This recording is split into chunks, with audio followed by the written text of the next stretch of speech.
Hello everyone, welcome to HVS studies. तो दोस्तों, आज की इस वीडियो में हम बात करेंगे जो आपका एसएससी सीपीओ एसआई का एग्जाम है 9 नवंबर को आपकी जो शिफ्ट रहेंगी उनके लिए most repeated most expected questions को आज इस वीडियो में लिया गया है। हर एक क्वेश्चन जो रहेगा वो मोस्ट इंपॉर्टेंट क्वेश्चन रहने वाला है आपके एग्जाम्स के लिए। जिस पैटर्न पे जिस टाइप के क्वेश्चन आपके एग्जाम में पूछे जाते हैं एसएससी सीपीओ के, उसी टाइप के उसी पे बेस्ड एग्जाम बेस्ड क्वेश्चंस रहेंगे जो कि आपको आज इस वीडियो में कवर कराए जाएंगे। हर एक क्वेश्चन बिल्कुल डिटेल में प्रोवाइड कराया जाएगा। उस क्वेश्चन से रिलेटेड जितनी भी इंफॉर्मेशन होगी वो आपको उसी क्वेश्चन में प्रोवाइड करा दी जाएगी। अगर आपको वीडियो पसंद आए, वीडियो को लाइक करें, शेयर करें और चैनल को जरूर सब्सक्राइब कर लें। तो चलिए वीडियो को स्टार्ट करते हैं, देखते हैं पहला क्वेश्चन क्या है। तो हमारा पहला क्वेश्चन है, who was the founder of the newspaper और मैगजीन बंगाल गजेट। तो बंगाल गजेट समाचार पत्र या फिर पत्रिका जो है बंगाल गजेट, उसके संस्थापक कौन है? तो इस क्वेश्चन का आंसर हो जाएगा आपका जेम्स अगस्टस हिकी। अगर इसकी बात करी जाए बंगाल गजेट न्यूज़पेपर की, तो भारत का जो पहला न्यूज़पेपर था वो था आपका बंगाल गजेट, जो कि जे.ए. हिकी, इनको जे.ए. हिकी के नाम से भी जाना जाता है, ये आपको पता होना चाहिए। अब यहाँ पे जो बात करी गई है वो आपकी न्यूज़पेपर या फिर मैगजीन्स की बात करी गई है। तो कुछ इंपॉर्टेंट क्वेश्चंस इससे रिलेटेड बात करेंगे जो आपके एग्जाम्स में बनते हैं। इंडियन मिरर जो न्यूज़पेपर है या फिर मैगजीन है, ये देवेंद्र नाथ टैगोर के द्वारा रिलेटेड रहेगी, उनके द्वारा इसको फाउंड किया गया था।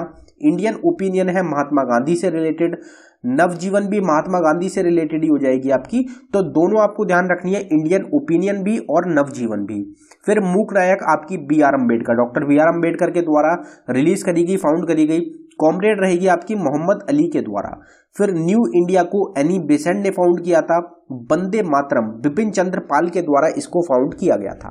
फिर आपका इंडियन सोशियोलॉजिस्ट रहेगा श्यामजी कृष्ण वर्मा के द्वारा इसको फाउंड किया गया था। बॉम्बे क्रॉनिकल को फिरोज शाह मेहता ने फाउंड किया था। नेशनल हेराल्ड को जवाहरलाल नेहरू के द्वारा फाउंड किया गया। केसरी जो न्यूज़पेपर है, एग्जाम में काफी ज्यादा पूछा जाता है, इंपॉर्टेंट रहता है, ये बाल गंगाधर तिलक के द्वारा फाउंड किया गया था।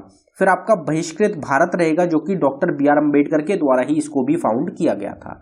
यह आपको ध्यान रखना है। न्यूज़पेपर मैगजीन की जो सेपरेट वीडियो है वो आपको हमारे दूसरे चैनल एचवीएस स्टडीज 2.0 पे भी मिल जाएगी, और इसी चैनल की एक प्लेलिस्ट है जिसका लिंक डिस्क्रिप्शन में है, उसमें 200 से ज्यादा टॉपिक की आपको सेपरेट वीडियोस प्रोवाइड कराई गई हैं। अगला क्वेश्चन देखते हैं, Ambubachi festival is related to which state of India.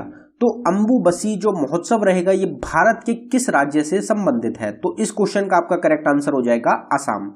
Assam जो स्टेट रहेगी वहां का एक फेस्टिवल है आपका अंबुबसी फेस्टिवल। तो फेस्टिवल्स जो होते हैं, डांस फॉर्म्स और फेस्टिवल्स, ये काफी ज्यादा एक इंपॉर्टेंट टॉपिक हो जाता है आपके एसएससी एग्जाम्स के लिए। आपने अभी देखा होगा 2022 में जितने भी आपके एसएससी के एग्जाम्स हुए हैं उसमें ये दोनों टॉपिक्स काफी ज्यादा इंपॉर्टेंट रहे हैं। आपके क्वेश्चंस, इनके जो क्वेश्चंस है वो काफी इंपॉर्टेंट रहे हैं। यहाँ पे फेस्टिवल्स की कुछ बात करेंगे, इंपॉर्टेंट फेस्टिवल्स की। तो मजूली फेस्टिवल, आप सबको पता ही है, मजूली आइलैंड जो कि ब्रह्मपुत्र रिवर पे है वो आपका आसाम में ही लोकेटेड है। तो मजूली फेस्टिवल भी एक आपका आसाम स्टेट से रिलेटेड हो जाएगा। फिर आपका मोढेरा डांस फेस्टिवल, ये आपका गुजरात स्टेट का रहेगा। फिर सरहुल, दंसी और बांदना, ये तीनों आपके डांस फॉर्म में कौन सी स्टेट से? झारखंड स्टेट के डांस फॉर्म ये रहेंगे। सनबर्न फेस्टिवल आपका गोवा, जो हमारी स्टेट रहेगी सबसे छोटी स्टेट है अगर एरिया में बात करी जाए, तो वहां पे सनबर्न जो फेस्टिवल है उसको ऑब्जर्व किया जाता है। अगर पॉपुलेशन में सबसे छोटी स्टेट पूछी जाए तो वो आपकी सिक्किम स्टेट है। फिर आपका बिहुला, राजगीर डांस फेस्टिवल, ये दोनों आपके बिहार स्टेट से रिलेटेड है। खजुराहो टेम्पल्स आपको पता ही है, तो खजुराहो फेस्टिवल भी आपका मध्य प्रदेश से रिलेटेड आपका हो जाता है। फिर मथाऊ नारंग और गैमेस फेस्टिवल, ये दोनों आपके जम्मू कश्मीर के एक फेस्टिवल हो जाएंगे जो कि हमारी एक यूनियन टेरिटरी है। फिर कोणार्क सन टेम्पल आपको पता है कहाँ पे है, तो कोणार्क फेस्टिवल और इंटरनेशनल सैंड आर्ट फेस्टिवल, ये दोनों आपके ऑब्जर्व किए जाते हैं उड़ीसा स्टेट में। फिर गुदी पड़वा रहेगा आपका कर्नाटका स्टेट में ऑब्जर्व होता है। बूंदी उत्सव और डेजर्ट फेस्टिवल, ये आपके हो जाएंगे राजस्थान स्टेट से रिलेटेड। राजस्थान आपको डेजर्ट से आपको याद रखना है, काफी इजी हो जाता है, याद रखें आप। अगला क्वेश्चन देखते हैं हमारा। अगले क्वेश्चन पे बढ़ने से पहले हम आपको बताना चाहते हैं कि करंट अफेयर जो रहेगा आपका जनवरी से लेके जुलाई 2022 का, उसके लिए एक सेपरेट ई बुक को हमारे द्वारा लॉन्च किया गया है।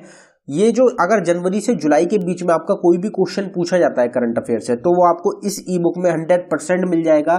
ये ई बुक सिर्फ आपको 59 रुपीज में प्रोवाइड कराई जा रही है। इसमें 1300 प्लस करंट अफेयर के क्वेश्चंस आपको मिलेंगे। जनवरी से लेके जुलाई 2022 का हर मंथ का आपको सेपरेट करंट अफेयर मिलेगा। आपको जिस भी मंथ का देख रहे हैं उसका पेज नंबर पे आप डायरेक्टली विजिट कर सकते हैं और वहां से आप उस मंथ का देख सकते हैं। और ये जो ई बुक है ये अवेलेबल कराई गई है आपको बाइलिंगुअल लैंग्वेज में, हिंदी और इंग्लिश दोनों में आपको क्वेश्चंस मिलेंगे सेम ई बुक में। अगर आप इंटरेस्टेड हो तो लिंक आपको डिस्क्रिप्शन में मिल जाएगा, आप डिस्क्रिप्शन में जाके इसको बाय कर सकते हैं। पेमेंट करने के बाद अगर आपको फाइल डाउनलोड करने में कुछ इशू आता है तो नीचे हमारी जीमेल आईडी है, आप इस पे जरूर मेल करें। अगला क्वेश्चन देखते हैं। अगला क्वेश्चन है हमारा 20th Asian Games 2026 are going to held in.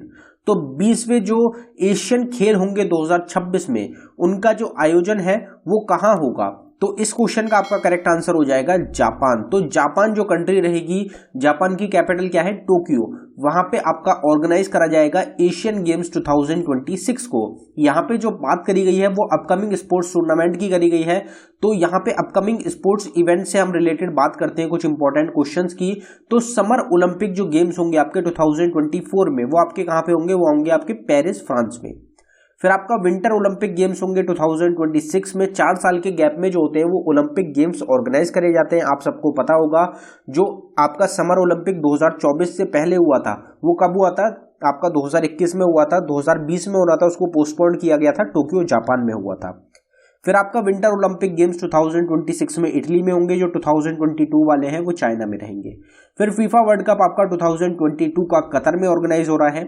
ICC cricket world cup 2023 में होगा इंडिया के अंदर। आईसीसी क्रिकेट वर्ल्ड कप आपका 2027 में साउथ अफ्रीका ऑर्गेनाइज करेगा। फिर वुमेन्स का क्रिकेट वर्ल्ड कप 2022 में न्यूजीलैंड के द्वारा ऑर्गेनाइज किया गया, होस्ट किया गया। ICC T20 cricket world cup को 2022 में ऑस्ट्रेलिया ने ऑर्गेनाइज किया है। फीफा वुमेन्स वर्ल्ड कप आपका 2023 में होगा ऑस्ट्रेलिया और न्यूजीलैंड के अंदर। अब फीफा के दो क्वेश्चन है, फीफा का वुमेन्स वर्ल्ड कप 2023 का और फीफा का वर्ल्ड कप 2022 का। दोनों ही ऐसे क्वेश्चन हैं जो कि आपके एग्जाम्स में काफी ज्यादा पूछे जाते हैं। और फीफा वर्ल्ड कप भी इंपॉर्टेंट रहेगा 2026 का, जो कि 3 कंट्री मिलकर ऑर्गेनाइज करेंगी आपकी, United states of America, Mexico और कनाडा। तीनों कंट्रीज में होगा आपका फीफा वर्ल्ड कप 2026 का। सभी क्वेश्चन काफी इंपॉर्टेंट क्वेश्चन है आपके एग्जाम्स के लिए। अगला क्वेश्चन देखते हैं हमारा, Kolleru lake is located in which state of India. तो कुलेरू जो झील है ये भारत के किस राज्य में स्थित है? तो हमारा आंसर हो जाएगा आंध्र प्रदेश। आंध्र प्रदेश जो हमारी स्टेट रहेगी जिससे तेलंगाना अलग होके बना है। तेलंगाना जो स्टेट है वो आंध्र प्रदेश से ही अलग होके बनी है। और भी काफी सारी स्टेट्स हैं इंडिया, क्योंकि काफी बड़ी कंट्री रहती है उसमें, और वो डिवाइड है सिर्फ 28-29 कंट्री स्टेट्स में। तो ये भी बात चल रही है कि कुछ और जो स्टेट्स है उनको तोड़ के और स्टेट्स बनाए जाए, क्योंकि एक चीफ मिनिस्टर जो है वो इतनी ज्यादा पॉपुलेशन जो है, इतना बड़ा जो एरिया होता है उसको कंट्रोल करने में काफी दिक्कत होती है। तो ये अभी हाल ही में काफी ज्यादा चर्चा का विषय भी रहा था, ये भी आपको पता होना चाहिए। अगर यहाँ पे कुलेरू लेक की बात करी जाए तो ये आपका आंध्र प्रदेश स्टेट में लोकेटेड रहेगा। लेक्स की यहाँ पे बात करी गई है, लेक से रिलेटेड 2 क्वेश्चन होते हैं। एक तो लेक जो है वो कौन सी स्टेट में है, और एक लेक जो है वो कौन सी रिवर पे है। तो यहाँ पे लेक्स की बात करेंगे, कनवल लेक है आपका बिहार स्टेट में, सूरसागर लेक आपका गुजरात स्टेट में लोकेटेड है, लखोटा लेक, एक लोकटक लेक होता है, एक होता है लखोटा लेक। लखोटा लेक है आपका गुजरात स्टेट में, बिरगू लेक आपका हिमाचल प्रदेश में है, बड़कल लेक है आपका हरियाणा स्टेट में, पराशर लेक हिमाचल प्रदेश में लोकेटेड है, दाल लेक जम्मू कश्मीर में लोकेटेड है, ब्लू बर्ड लेक हरियाणा में लोकेटेड है, वुलर लेक जो कि इंडिया का सबसे बड़ा फ्रेश वाटर लेक है वो जम्मू कश्मीर में आपका लोकेटेड रहेगा, वेम्बनाड लेक है आपका केरला स्टेट में, मानसर लेक जम्मू कश्मीर में लोकेटेड है, अगारा लेक आपका कर्नाटका में लोकेटेड है, लोनर लेक लोकेटेड है आपका महाराष्ट्र में। यहाँ पे एक क्वेश्चन का आंसर आप सभी को कमेंट बॉक्स में टाइप करके बताना है। हमने फ्रेश वाटर लेक की बात कर ली, Wular lake fresh water lake है, इंडिया का सबसे बड़ा, जम्मू कश्मीर में लोकेटेड है। आपको एक क्वेश्चन यहाँ पे बताना है कि इंडिया का सबसे बड़ा सॉल्ट वाटर लेक कौन सा है। आपको कमेंट बॉक्स में टाइप करना है। इन वाटर लैंड की नहीं बात कर रहे हैं हम, सिर्फ सॉल्ट वाटर लेक इंडिया का सबसे बड़ा कौन सा है, आप कमेंट बॉक्स में जरूर टाइप करें। अगला क्वेश्चन देखते हैं, Amarnath cave temple is located in which state of India? Amarnath गुफा मंदिर भारत के किस राज्य में स्थित है? तो हमारा आंसर हो जाएगा जम्मू कश्मीर। जम्मू कश्मीर में अमरनाथ केव टेम्पल जो है वो लोकेटेड है। अमरनाथ जो है एक गुफा टेम्पल, केव टेम्पल है और काफी ज्यादा मान्यता है अमरनाथ केव टेम्पल की। आप सबको पता होगा, आपने नाम जरूर सुना होगा। यहाँ पे टेम्पल्स की बात करी गई है, कुछ इंपॉर्टेंट टेम्पल्स की बात करेंगे तो अंग्रबदी टेम्पल झारखंड में लोकेटेड है, बद्रीनाथ टेम्पल उत्तराखंड में है, केदारनाथ और बद्रीनाथ दोनों उत्तराखंड में रहेंगे, बृहदेश्वर टेम्पल आपका तमिलनाडु में रहेगा, दुर्गियाना टेम्पल पंजाब में है, द्वारकाधीश टेम्पल गुजरात में है, गोल्डन टेम्पल पंजाब स्टेट में है, गोमतेश्वर टेम्पल कर्नाटका में लोकेटेड है, कालीघाट टेम्पल वेस्ट बंगाल में है, कामाख्या टेम्पल असम में लोकेटेड है, कांचीपुरम टेम्पल आपका तमिलनाडु स्टेट में है, काशी विश्वनाथ टेम्पल जो विश्वनाथ कॉरिडोर है, काफी फेमस रहा था, पीछे अभी बनवाया गया है, जिसका उद्घाटन नरेंद्र मोदी, प्रधानमंत्री नरेंद्र मोदी के द्वारा करा गया था। तो काशी जो जगह है, जो विश्वनाथ रहेगा, यह आपका कहां पे है? उत्तर प्रदेश में, वाराणसी जो जगह है वहां पे लोकेटेड है, काफी फेमस एक हिंदू टेम्पल रहता है। फिर आपका खजुराहो टेम्पल है मध्य प्रदेश में लोकेटेड, कोणार्क सन टेम्पल आपके उड़ीसा स्टेट में लोकेटेड है। सभी मोस्ट इंपॉर्टेंट टेम्पल्स है। टेम्पल्स की सेपरेट वीडियो भी आपको चैनल पे प्रोवाइड कराई गई है, आप उसको भी देख सकते हैं। फिर आपकी बात करी जाती है अगले क्वेश्चन की, तो अगला क्वेश्चन हमारा कांडला पोर्ट, जिसको कि दीनदयाल पोर्ट के नाम से भी जाना जाता है, is located in which state of India? तो कांडला पोर्ट या फिर दीनदयाल पोर्ट बंदरगाह जो है ये भारत के किस राज्य में स्थित है? तो हमारा आंसर हो जाएगा इस क्वेश्चन का गुजरात। जो गुजरात हमारी स्टेट रहेगी वहां पे लोकेटेड है आपका कांडला पोर्ट, कांडला बंदरगाह। अब यहाँ पे पोर्ट्स की बात करी गई तो कुछ इंपॉर्टेंट पोर्ट्स की बात करेंगे यहाँ पे हम। तो आपसे ये भी पूछा जाता है लार्जेस्ट पोर्ट कौन सा है इंडिया का, या फिर सेकंड लार्जेस्ट पोर्ट कौन सा है, तो उस चीज का भी आपको ध्यान रखना है, वो भी क्वेश्चन यहाँ पे प्रोवाइड कराया गया है। तो नाहवा सेवा पोर्ट जो है, जिसको जवाहरलाल नेहरू पोर्ट के नाम से भी जाना जाता है, ये महाराष्ट्र का पोर्ट रहेगा। फिर मार्मुगांव पोर्ट आपका गोवा में लोकेटेड है। मैंगलोर पोर्ट, मैंगलोर आप सबको पता ही है कर्नाटका की एक सिटी है, मैंगलोर पोर्ट वहां पे लोकेटेड हो जाएगा। मद्रास पोर्ट है तमिलनाडु में लोकेटेड। पैराडीप पोर्ट आपका उड़ीसा में लोकेटेड है, और पैराडीप पोर्ट ये भी इंपॉर्टेंट रहता है, मिसाइल्स टेस्ट भी यहां से किए जाते हैं। फिर हल्दिया पोर्ट रहेगा आपका वेस्ट बंगाल में लोकेटेड। मुंबई पोर्ट आपका लार्जेस्ट पोर्ट है इंडिया का, महाराष्ट्र में लोकेटेड हो जाएगा। तुलिकोरिन पोर्ट आपका तमिलनाडु में लोकेटेड है। 2022 में ये क्वेश्चन 3 से 4 बार आपके एग्जाम्स में, एसएससी के एग्जाम्स में पूछा गया था। फिर आपका मुंद्र पोर्ट आता है, गुजरात स्टेट में लोकेटेड है।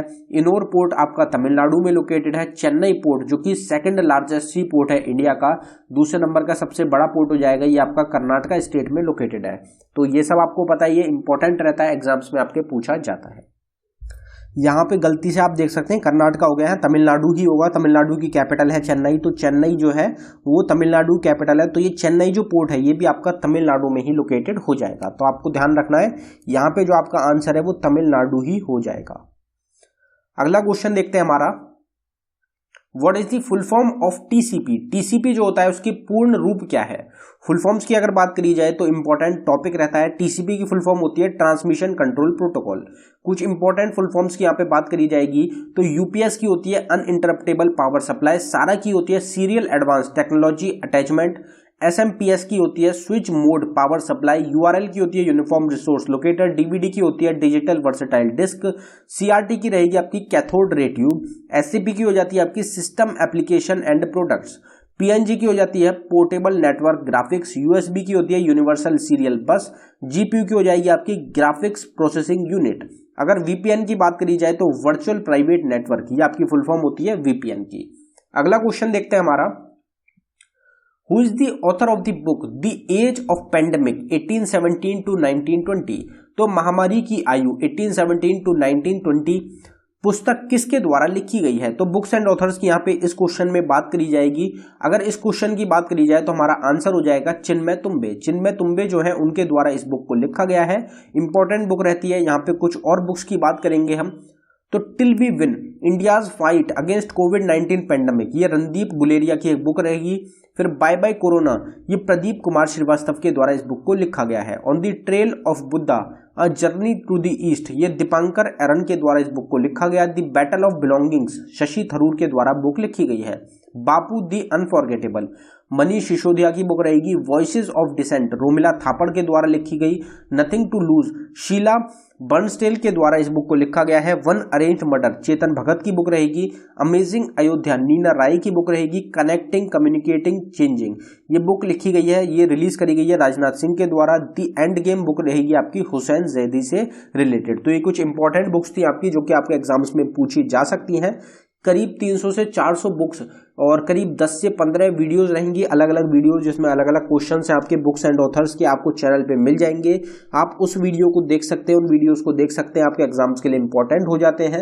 अगर आपको कोई भी टॉपिक से रिलेटेड वीडियो देखनी हो एग्जाम के लिए इंपॉर्टेंट जो लगे आपको, तो आप उस टॉपिक की सेपरेट वीडियो हमारे चैनल पर देख सकते हैं। हमारा दूसरा चैनल भी है HVS स्टडीज 2.0, उसका लिंक भी आपको डिस्क्रिप्शन में मिल जाएगा। आप उस चैनल पर जाके किसी भी एग्जाम से रिलेटेड वीडियोस को देख सकते हैं।